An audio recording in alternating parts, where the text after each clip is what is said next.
장이 불편하십니까? 쾌변이 하십니까? 제가 발명한 유산균 청인을 체험해보세요. 모이를 먹을 때 같이 악취 없는 황금색 쾌변을 청인이 보장합니다. 내 가족 건강지킴이 청인 1600-8988 1600-8988.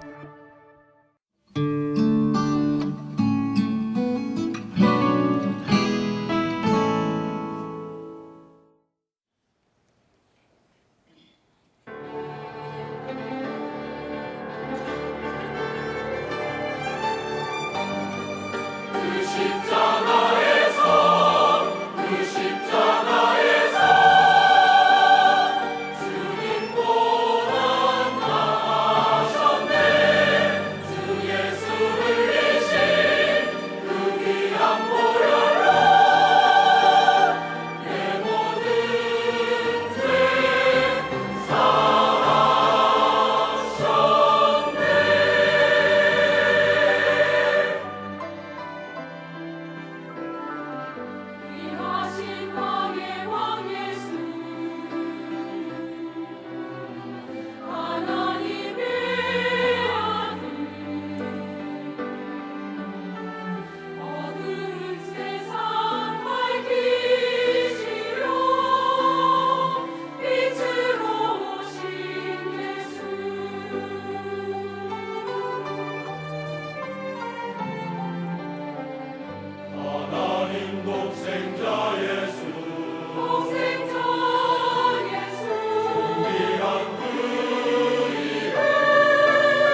이제 우리 하나님 말씀 살펴보시겠습니다. 하나님 말씀은 누가복음 15장입니다. 누가복음 15장 22절부터 24절까지 우리 세 구절만 살펴보시도록 하겠습니다.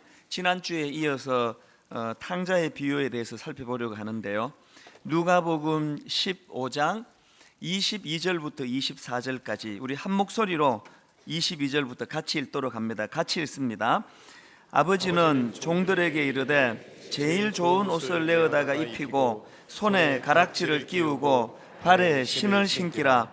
그리고 살찐 송아지를 끌어다가 잡으라. 우리가 먹고 즐기자. 이 내 아들은 죽었다가 다시 살아났으며 내가 잃었다가 다시 얻었노라 하니 그들이 즐거워하더라. 아멘. 미국의 교육학자 레오 버스카글리아 교수라는 분이 있는데, 이분이 이제 쓴 책 중에서 살며 사랑하며 배우며 이런 제목의 책이 있습니다. 그 책에 보면 이제 저자가 어린 시절에 경험했던 그 자기 어머니에 대한 그 기억을 담아놓은 부분이 있습니다. 이제 어느 날 아버지가 오셔서 가족들에게 심각한 말씀을 하십니다. 이런 말씀을 하십니다. 동업자가 공금을 가지고 달아나는 바람에 당장 오늘 저녁을 해결할 돈도 없다. 이 심각한 경제적 어려움을 토로하는 정말 심각한 이야기 아닙니까? 그런데 놀랍게도 아버지의 이런 심각한 말씀을 듣던 바로 그날 저녁에 어머니께서 얼마나 화려한 만찬을 준비하셨는지 전체 요리에서부터 시작해서 파스타, 송아지 고기에 이르기까지 그야말로 깜짝 놀랄 고급 만찬을 준비하신 겁니다. 모든 가족들이 다 놀란 거죠. 이 상황에 맞지 않는 이런 화려한 만찬이 나오니까. 그래서 아버지가 이렇게 반응했습니다. 당신 미쳤군. 그랬더니 그 레오 교수의 어머니가 이렇게 대꾸하셨습니다. 기쁨은 나중이 아니라 지금 즐겨야 하는 거예요. 지금은 우리가 행복해야 할 시간이고요. 그러니까 입 다물고 드시긴 하세요. 이 어머니가 굉장히 여장부 같은 분인가 봅니다. 그런데 여러분이 저자가 그 자기 어린 시절에 그것을 기억하면서 거기다가 이렇게 기록을 했습니다. 수십 년 전의 일이지만 어머니가 준비하셨던 그 만찬을 저는 잊을 수가 없습니다. 이 레오 버스카글리아 교수의 어머니의 또 다른 비슷한 일화 하나를 제가 어느 글에서 읽었는데 내용이 참 비슷합니다. 이건 역시도 레오 교수가 어릴 때 겪었던 일인데요.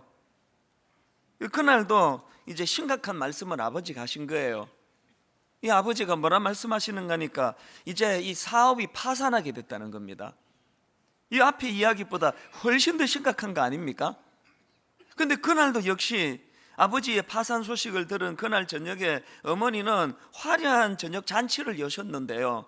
특이한 게 뭐냐 하니까 그 만찬은 어머니가 갖고 계시던 보석 목걸이를 내다 팔아가지고 장만한 거라는 겁니다.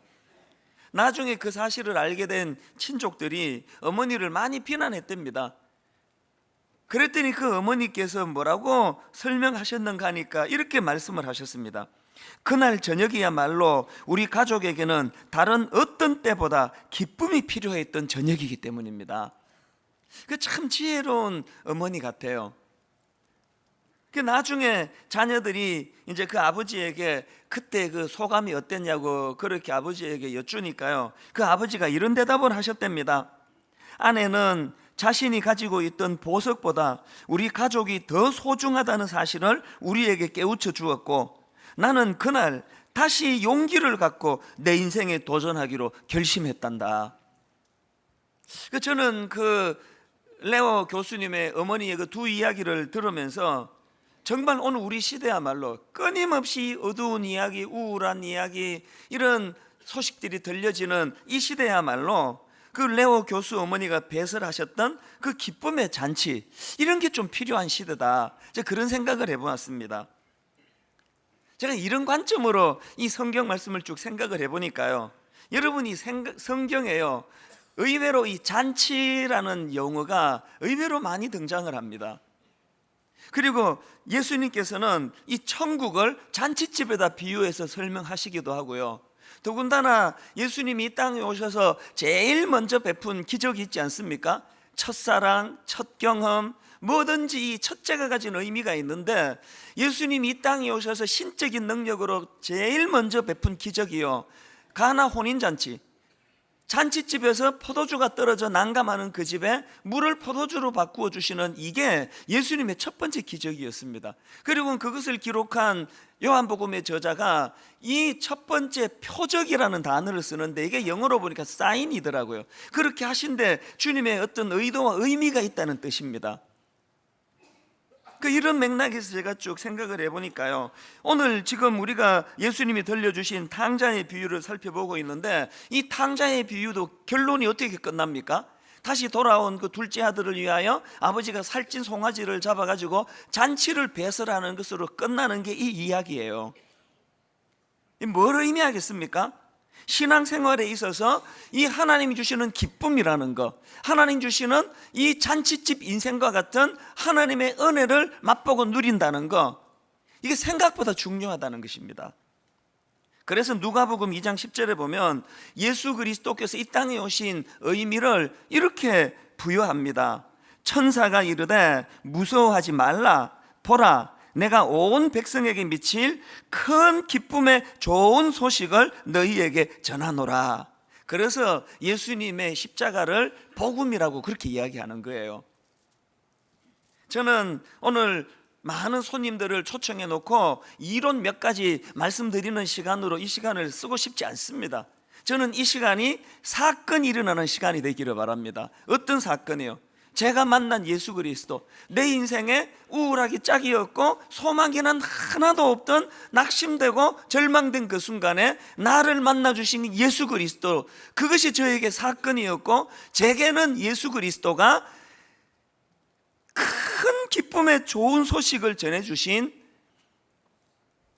잔치집 같은 인생으로 저를 인도해 주신 가이드라고 저는 믿습니다. 그래서 오늘 여기 초청돼 오신 분들에게도 제가 경험한 이 사건을 경험하게 되시기를 바랍니다. 예수 그리스도의 십자가로 말미암아 우울하게 짝이 없는 인생을 살 수밖에 없는 죄 가운데 허덕이는 우리 인생으로 하여금 이 기쁨의 잔치로 초청하고 계시는 예수 그리스도를 만나는 사건을 경험하는 귀한 이 시간 되시기를 바랍니다. 제가 이런 의미에서요, 이 참된 신앙이란 게 뭐냐, 오늘 본문에 있는 내용을 중심으로 해서 한 세 가지 정리를 해봤습니다. 첫째로요, 이 참된 신앙이란 것은 이 기쁨의 회복과 관련이 있더라는 것입니다. 신앙생활이라는 것은 이렇게 내 인생의 기쁨의 잔치를 배설해 주기 원하시는 예수님을 만나는 사건이다. 제가 이렇게 앞에서 정의를 해드렸는데요, 이런 맥락에서 우리 예수 믿는 분들은 종종 자기를 점검해야 됩니다. 그럼 내 안에 예수님 주시는 이 기쁨이 있는가? 상황이 좋아서 생기는 기쁨, 그건 다른 이야기예요. 그래서 때로 저는요, 참 제 안에서 이중적인 마음의 작동이 일어나는 것을 가끔씩 경험합니다. 지금 제 마음에 누가 저를 모함해가지고, 누가 제 마음을 상처를 줘가지고 굉장히 우울하고 슬픈데, 희한하게 마음 또 다른 한편에서 끊이지 않고 노래가 흘러나오는 것을 여러 번 저는 경험을 합니다. 왜 그렇습니까? 예수 그리스도가 내 안에 계시다는 증거는 그분으로 인해서 내 안에 어떤 상황과 현실과 관계없이 끊어지지 않는 기쁨이 작동되고 있다는 그 이야기거든요. 사실 따지고 보면 누구라서 행복을 추구하지 않는 사람이 있겠습니까? 오늘 본문에 나오는 둘째 아들도 사실 아버지 눈에 눈물을 흘리게 해서라도 자기가 행복하려고 그 짓 한 거 아닙니까? 그 둘째 아들이 행복하려고 그 짓 한 거예요. 그렇다면은 그렇게 그냥 아버지에게 그 피눈물 나는 못된 짓을 해가지고라도 자기가 행복하려고 그렇게 애를 썼으면 그 아버지 심정은요, 그래서라도 행복하기만 하면 되는데, 비극이 뭐예요? 그래갖고는 행복이 없습니다. 그럼 둘째 아들의 문제가 뭡니까? 구약 예레미야 6장 19절이요, 이 둘째 아들의 문제점을 정확하게 피력을 하고 있습니다. 한번 들어보십시오. 땅이여 들으라, 내가 이 백성에게 재앙을 내리리니 이것이 그들의 생각의 결과라. 그들이 내 말을 듣지 아니하며 내 율법을 거절하였습니다. 둘째 아들의 비극이 뭐예요? 그에게 잘못된 생각이 들어간 거예요. 아버지고 뭐고 다 필요 없다. 돈만 있으면 되지. 쾌락만 있으면 되지. 아버지가 무슨 소용이냐. 이 생각이 잘못돼. 생각이. 인간이 치명적인 죄의 결함으로 고집불통이에요. 이 인간이라는 건. 하여튼 저부터 시작해가지고요. 고집불통이에요. 한번 생각이 들어오면은 절대로 바꾸지 않는 게 인간의 생각이에요. 자, 여러분, 이 탕자의 비유를 충분히 우리가 상상해 볼 수 있는데요. 그 둘째 아들이 갑자기 자기 아버지한테 아버지 유산 내놓으시오 그랬을 때 그 아버지가 기다렸다는 듯이 가져가라 그랬겠습니까? 얼마나 많이 설득하고 얼마나 많이 나무라고 얼마나 많은 투쟁의 시간이 있었겠냐고요. 인간은요, 이게 우리의 치명적인 죄성이에요. 우리 생각이 고집불통이에요. 한번 막다른 골목으로 가서 죽을 고생을 해봐야 이게 잘못됐다는 걸 깨닫는 게 이게 우리 인생입니다. 왜 이런 일이 일어났다고요? 예레미야 6장 19절이 말씀하시잖아요. 땅이여 들으라, 내가 이 백성에게 재앙을 내리리니 이것이 그들의 생각의 결과라. 그들이 내 말을 듣지 아니하며 내 율법을 거절하였습니다. 오늘 우리 시대를 한번 가만히 생각해 보십시오.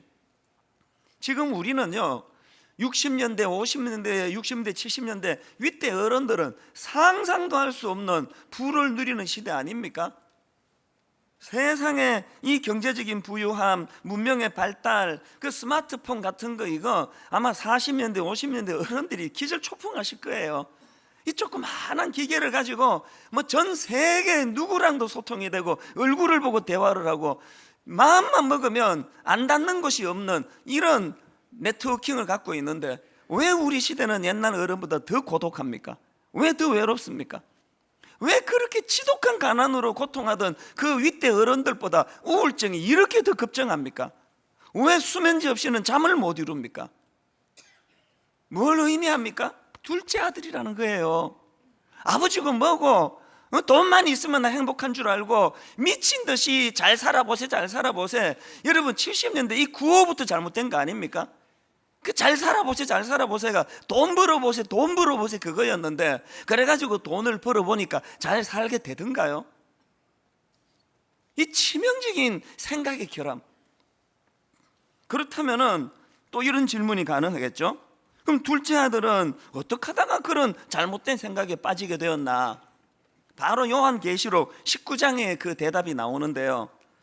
요한계시록 19장에 보면은요, 이 성경이 음녀라는 이름을 가지고 뭘 표현하느냐 하니까 우리에게 이 가짜 기쁨, 이 사이비 기쁨을 조장하고 가짜 기쁨을 심어주려는 세력이 있다는 거예요. 그걸 성경에서 상징적으로 음녀라고 이름합니다. 계시록 19장 2절입니다.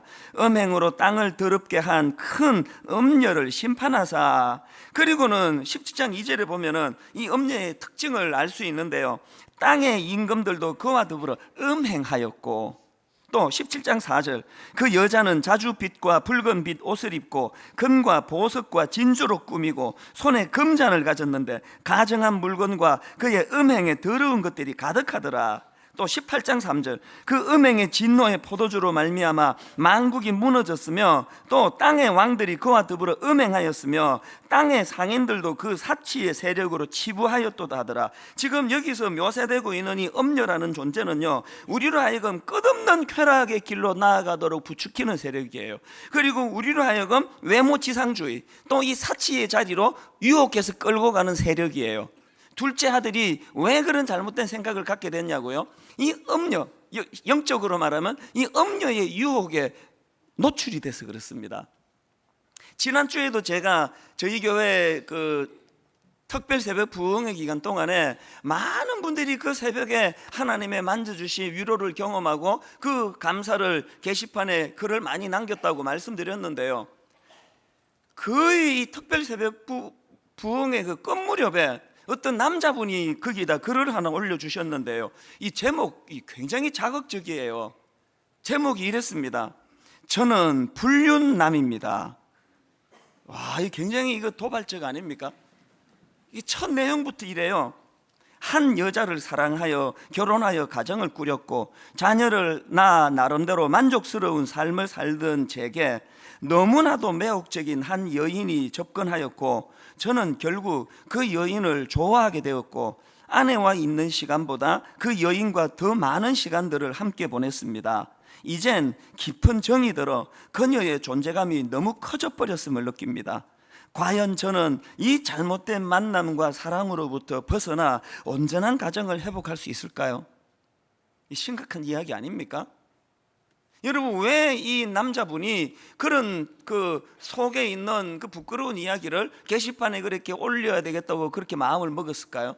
이분이 특별히 새벽 부흥회 때 하나님의 만져주심, 하나님의 인도하심을 경험한 거예요. 그러니까 안에 있는 이것들이 쾌락이, 즐거움이 엄녀가 부추기는 대로 따라가서 그 즐거우니까 그랬을 거 아닙니까?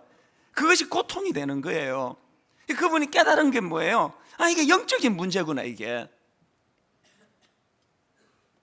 이분의 글 결론이 이렇습니다. 신앙적 불륜남인 제게 찾아오셔서 그 새벽에 하나님을 만난 걸 이렇게 표현한 겁니다. 신앙적 불륜남인 제게 찾아오셔서 내가 나를 사랑하느냐 물으시는 주님의 음성에 제가 회개의 눈물을 흘리며 고백합니다. 주님, 제가 주님을 사랑합니다. 주님, 이번 특세를 계기로 안개 같은 이 세상에 집착하지 않고 당신과 동거하며 더 이상 바람 피우지 않겠나이다. 지금 이 남자분은요, 그 아내 아닌 다른 한 여자, 이 사랑에 빠진 그 여자를 상대하지 않습니다. 이게 영적인 문제라는 걸 자각한 거예요. 그래서 그 여자에게 가서 뭐 어쩌자 끊자 말자 이런 이야기를 한 게 아니고 하나님 앞에서 결심한 거예요. 여러분, 이분 위해서 기도해 주셔야 될 거 아닙니까? 많은 여기에 음녀의 유혹 앞에 가정이 흔들흔들 거리는 이런 상황에 놓인 분들이 생각보다 많습니다. 이게 여러분 무서운 영적인 상황이라는 걸 아셔야 됩니다. 목회를 하다가 보면은요, 가끔씩 이렇게 저같이 이렇게 얼굴이 잘생기지도 않았는데도 이런 데 직면할 때가 있습니다. 있습니다. 저도 아주 젊고 매력적인 이런 여성에게서 이런 이성적인 유혹이 올 때가 있습니다. 그러면요, 제가 그것을 보는 순간 이거는 육신적인 문제가 아니고 영적인 문제라고 생각하기 때문에 저는 그게 두려워요.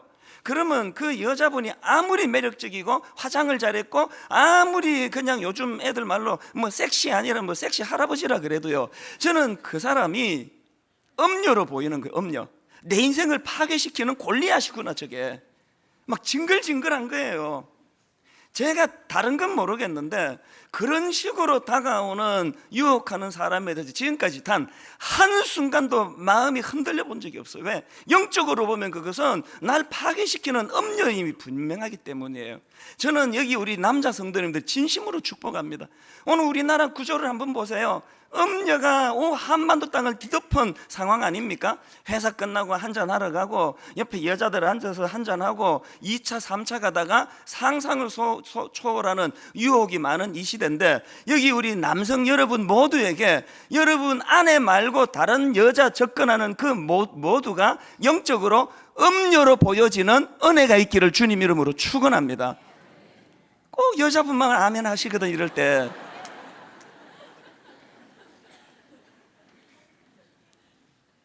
영적으로 상황을 보면은요, 이게 얼마나 무서운 가짜 기쁨으로 포장한 내 인생을 파멸시키는 게, 제가 여성하고 같이 절대로 일대일로 식사하지 않습니다. 옆에 누구 태워가지고 뭐 경기도 어디 절대 가지 않습니다. 어떤 경우라도 특별한 경우 아니고는 여성도랑도 악수도 저는 안 해요.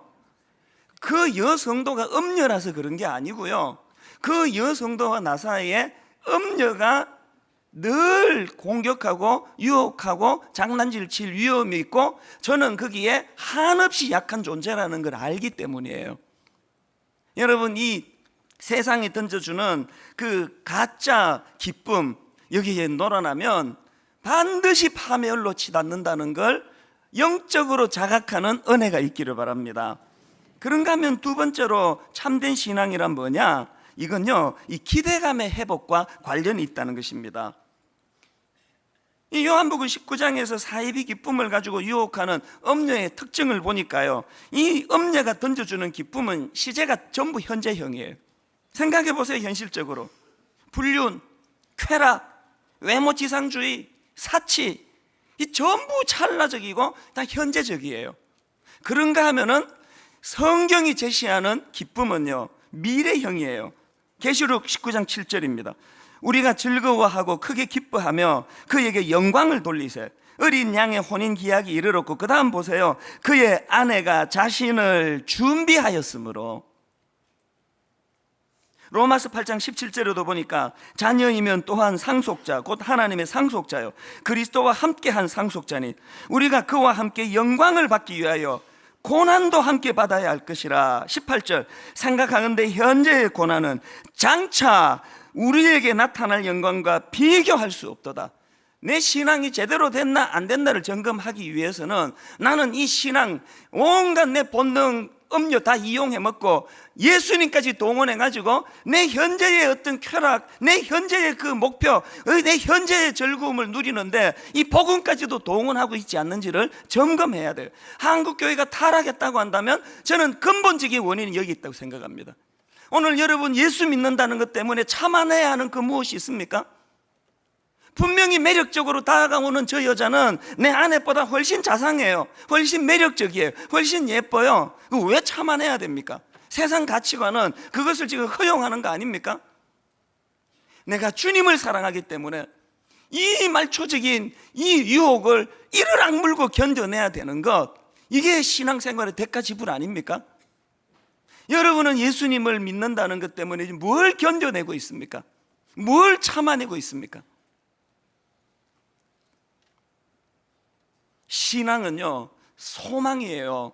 그래서 요한복음 1장 42절에 예수님이 베드로를 선택하시고 제일 먼저 제자로 부르신 다음 주신 일갈이 뭡니까? 내가 요한의 아들 시몬이니 장차 개바가 되리라. 우리 그리스도인에는 두 가지 시제가 있습니다. 지금은, 장차는.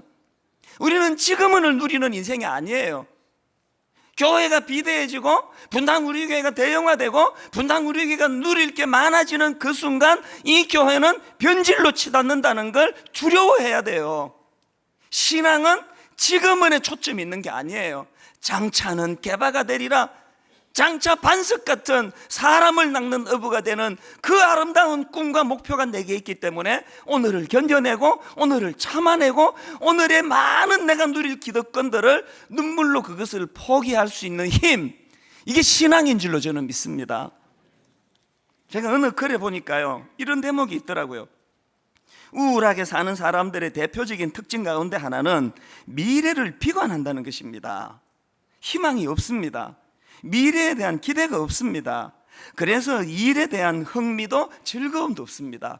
뭘 말하는지 이해가 되지 않습니까? 그러면서요, 그 미국의 USA Today를 소개하는데 이런 내용입니다. 미국 근로자들의 우울증은 고독감, 일에 대한 권태, 건강 등 여러 원인이 있지만 그중 가장 큰 원인은 자기의 목표가 분명치 않다는 자기 비하, low self-esteem이 있다는 것입니다.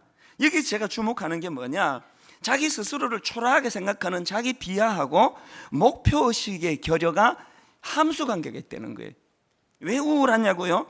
배고파서 우울한 거 아닙니다. 비싸지 않은 고급 옷 입지 않아서 우울한 거 아닙니다. 왜 우울하냐고요? 우울하게 사는 사람들의 대표적인 특징 중 하나가 미래가 없다는 거예요. 미래를 비관한다는 거예요. 신앙은 이 소망을 가지는 거예요.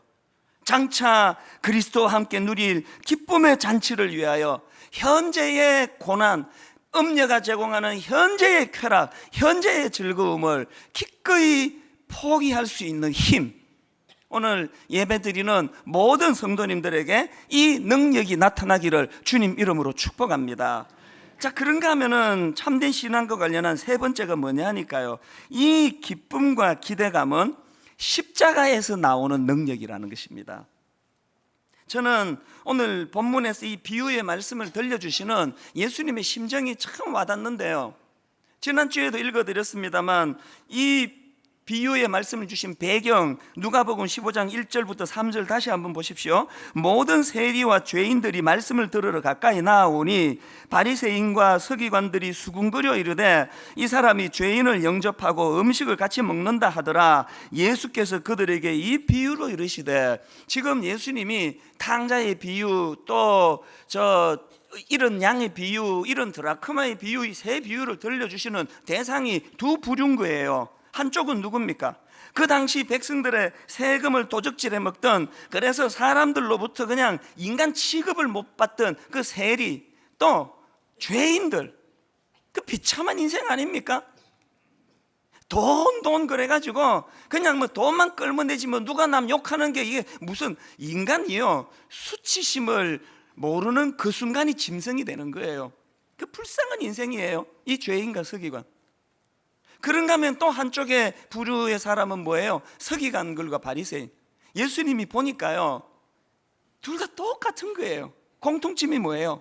기쁨 없이 사는 거예요. 그런 하나님의 낭비하시는, 부어주시는 은혜를 누렸으면서 그것을 남을 비판하고 정죄하는 이런 것으로 흘려보내가지고 마음의 기쁨이 하나도 없던 서기관과 바리새인들. 오늘 솔직히 이게 오늘 우리 한국교회 모습 아닙니까? 필립 얀시에게 누가 물었답니다. 이분이 그 은혜 받기 이전인 것 같아요. 목사들인데요, 신앙이 없었나 봐요. 이렇게 물었답니다. 너를 기독교에 대해 그토록 부정적이게 만든 게 뭐냐? 그랬더니 필립 얀시가 이렇게 대답했습니다.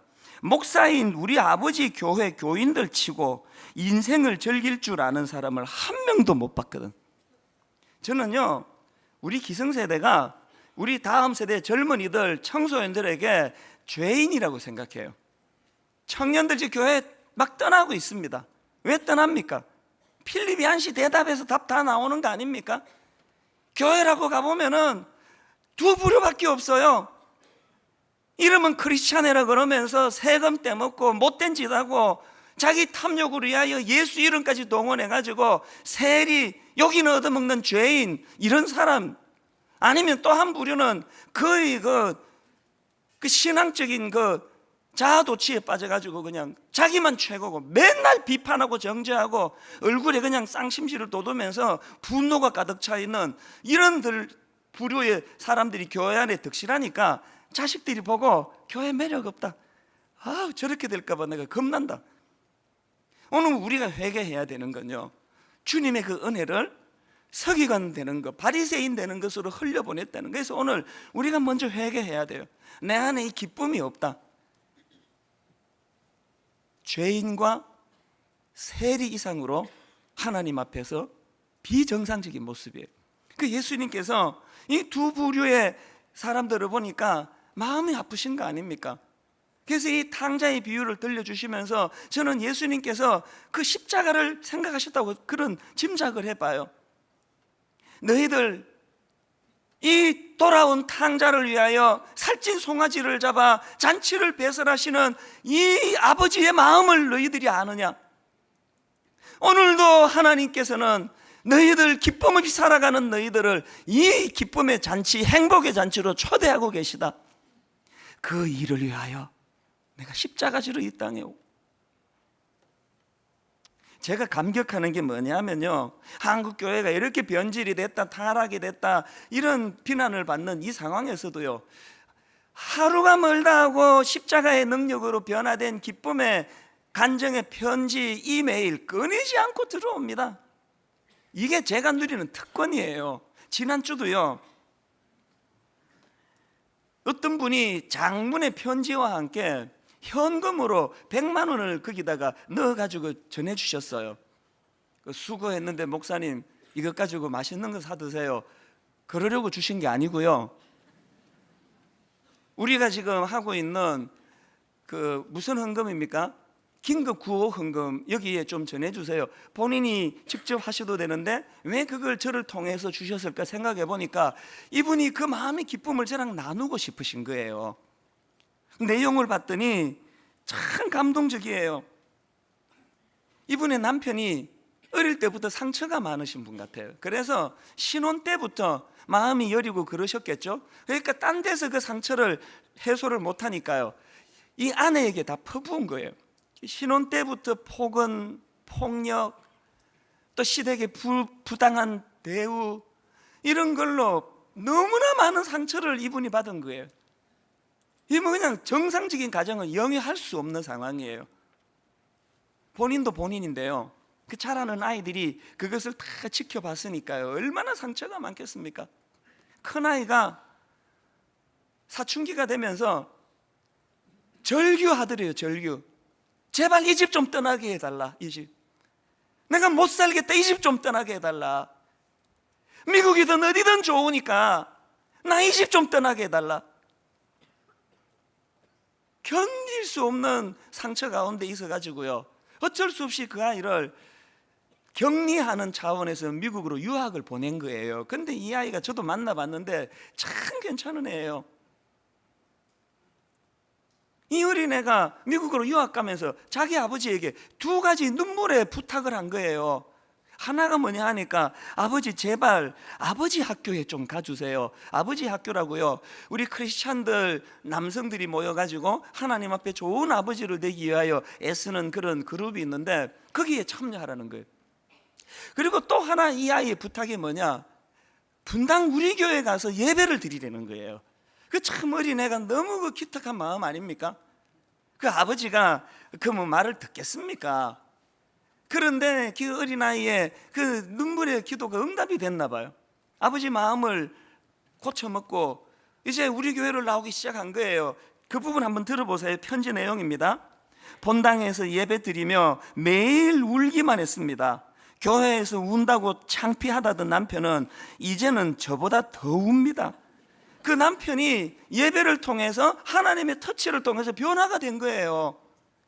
여러분, 그렇게 그 아이가 집에서 견딜 수 없어 미국이든 어디든 나 집 떠나게 해달라, 그런 삭막하던 그 집안이 어떻게 바뀌었는지를 편지 후반부에 한번 여러분 일부를 읽어드리겠습니다. 절망의 늪에 빠져 더 이상 희망도 없을 것 같았던 우리 가정이 지금 너무나 많이 달라졌습니다.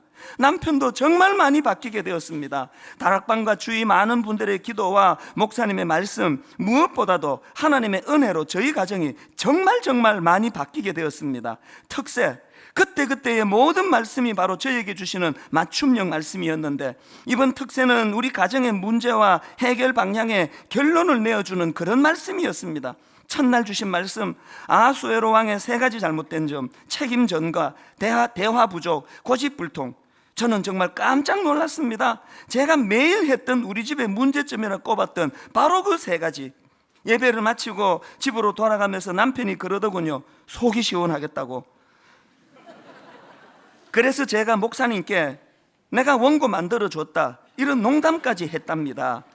그리고 넷째 날 주신 말씀은 제가 몇 주째 카톡에 프로필로 적어 놓았던 시편 18편 29절 말씀이었습니다.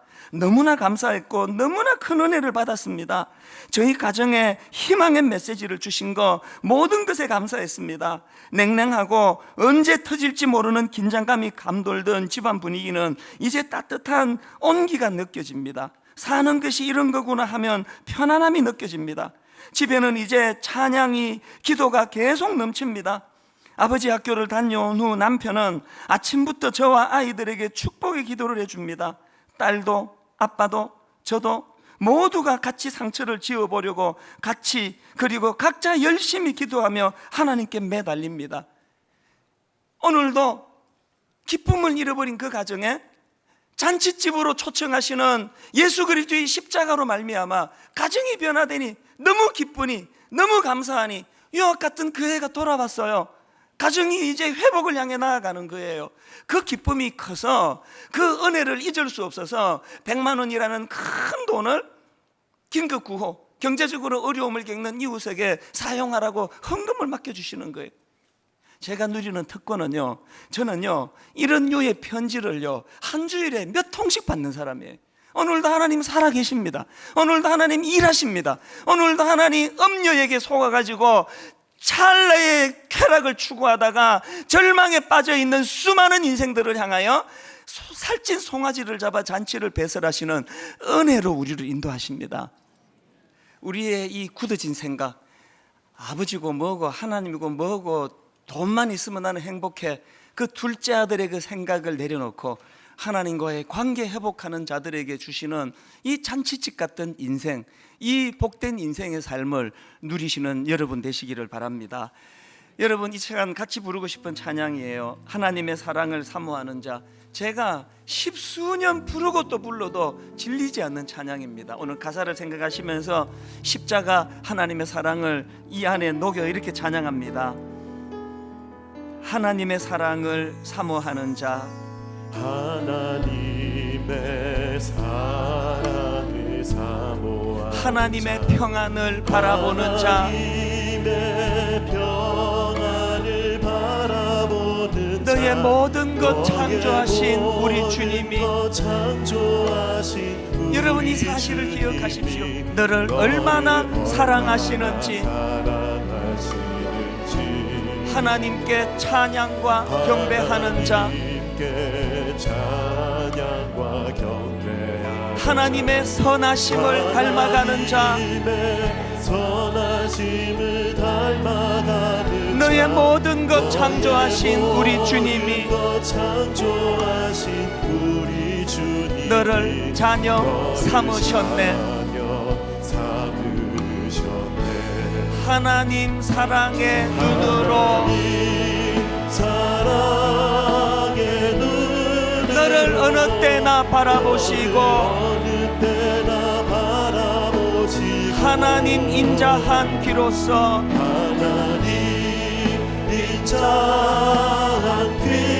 언제나 너에게 기울이시니, 우리가 좌절할 때, 우리가 낙심할 때 어두움의 밝은 빛을 비춰주시고 너의 작은 신음에도 응답하시니, 너는 어느 곳에 있든지 주를 향하고 주만 바라볼지라.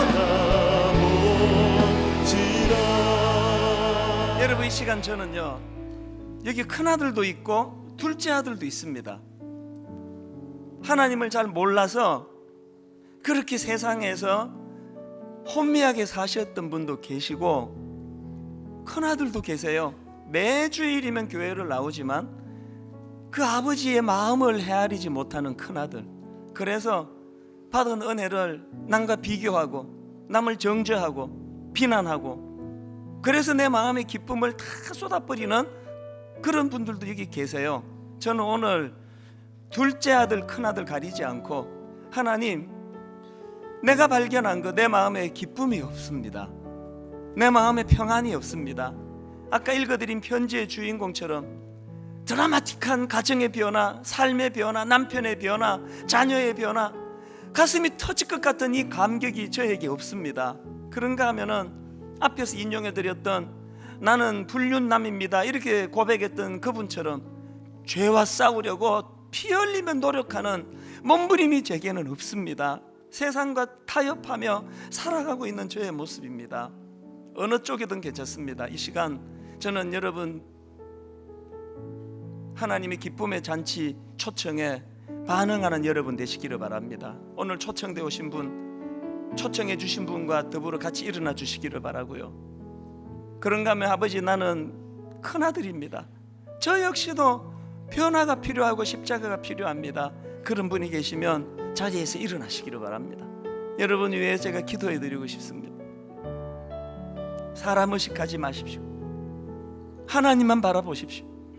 오늘도 하나님, 저에게는 왜 이 기쁨이 없습니까? 아버지, 음녀가 가져다주는 가짜 기쁨에 속고 산 인생인 것을 자각합니다. 하나님, 마음 깊은 곳에서 뺏기지 않는 이 평안을 저도 맛보고 싶습니다. 하나님, 잔치집 같은 인생이 되기를 원합니다. 자리에서 일어나십시오.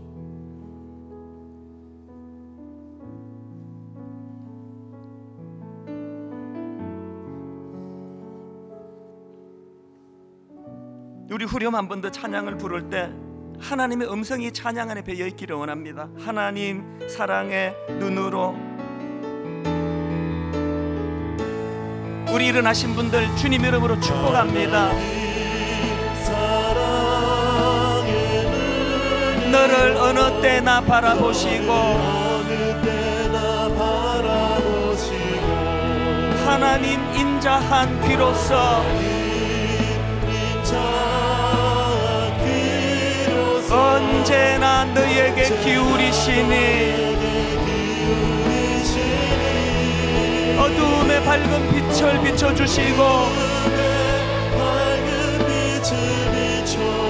너의 작은 신음에도 응답하시니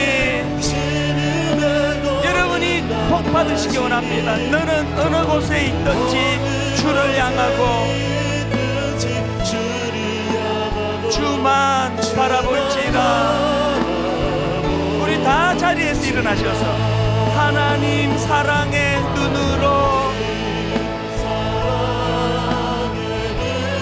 너를 어느 때나 바라보시고 하나님 인자한 귀로서 언제나 너에게 기울이시니 우리가 낙심할 때 우리가 상처받아 고통할 때 어두움의 밝은 빛을 비춰주시고 너의 작은 신음에도 응답하시니 너는 어느 곳에 있든지 주를 향하고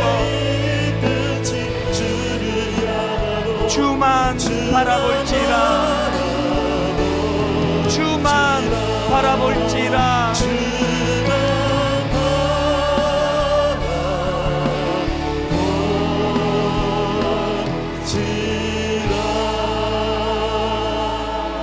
하나님, 배설해 주시는 기쁨의 잔치에 동참하고 싶습니다. 현실은 이렇게 아프고 저렇게 상하고 상처가 많은 인생인데 아버지, 내 마음 한편에 절대로 빼앗기지 않는 하나님 주시는 기쁨이 작동되는 인생이기를 원합니다. 그 기쁨을 부여잡고 이 힘든 세상을 잘 승리하며 이기며 나아갈 때 아버지, 십자가로 인한 어린 양의 혼인잔치, 그 기쁨을 기대하며 그것을 사모하며 살아가는 저희들 되게 하여 주시옵소서. 초청되어 온 귀한 주의 손님들에게 이 은혜로 인도하여 주시옵소서. 우리 주 예수 그리스도의 은혜와 하나님 아버지의 다함없는 사랑과 성령님의 감동, 감화, 위로, 교통 충만하심의 역사가 눈물로 은혜를 사모하며 주님 주시는 기쁨 회복하기를 갈망하며 예배하는 모든 주의 자녀들 머리 위에 지금부터 영원토록 함께 하시기를 간절히 축원하옵나이다. 아멘.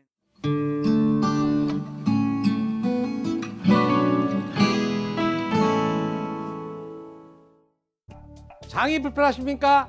쾌변이 하십니까? 제가 발명한 유산균 청인을 체험해보세요. 모이를 먹을 때 같이 악취 없는 황금색 쾌변을 청인이 보장합니다. 내 가족 건강지킴이 청인 1600-8988 1600-8988